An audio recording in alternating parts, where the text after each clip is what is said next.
Good morning, dear students. Dear students, we are on the next topic of our chapter, the evolution of slavery. So, children, see the revolutionary social reforms of the Jacobin regime.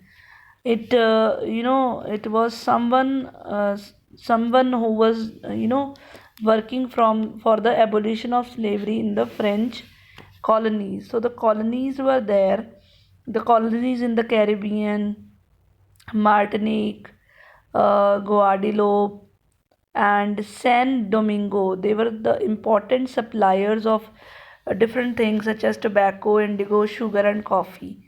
Now, the Europeans, they can't go everywhere, and they were unfamiliar with the, lands, and also they had to send their labor in their plantations. So there was a triangular slave trade between Europe, Africa, and America. So the people of Europe, they had their territories in America also, and from Africa they were taking the slaves. Buying and selling of slaves was taking place on the ports like Bordeaux or Nantes. From though there they were, getting their slaves, they were buying the slaves, and then they were taking the slaves to the plantations where they used to work. Fine.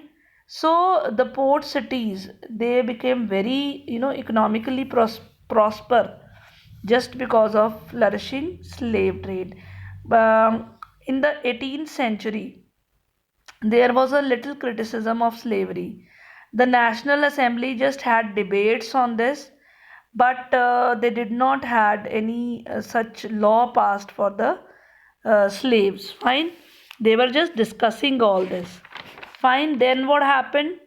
Uh, because the Jacobins, the National Assembly, it was just debating because that was only the people who were the, third estate prosperous people were there, and they wanted slaves for the working.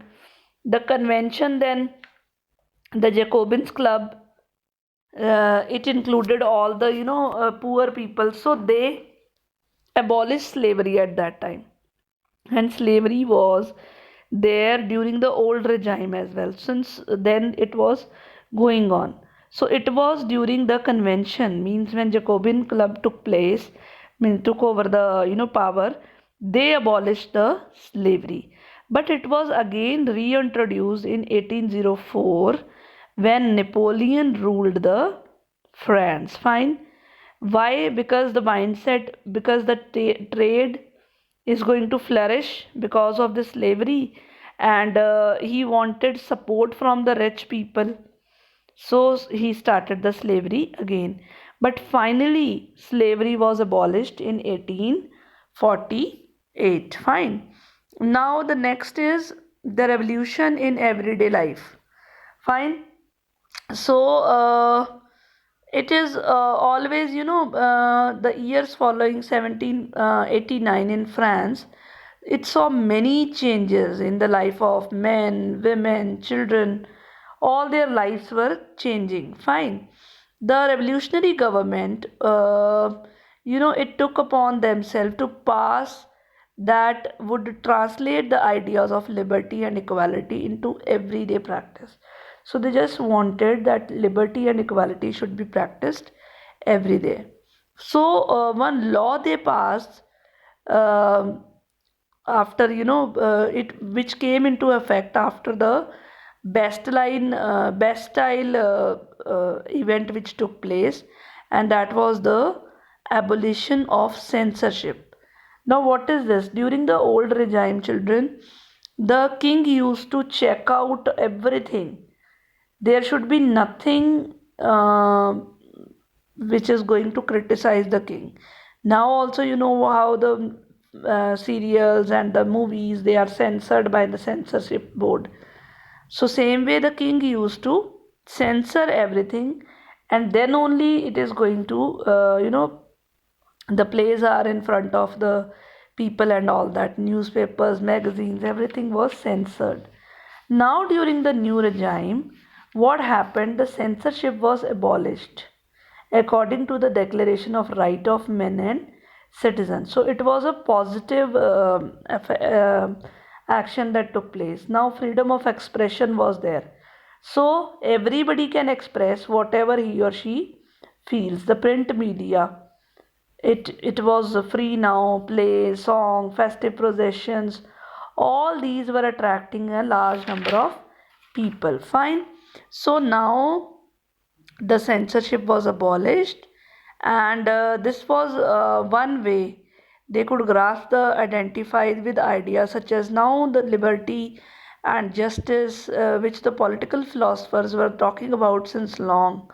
So now it was all seen. Fine. And now children, the last topic, which is conclusion, we will talk about Napoleon Bonaparte. Fine.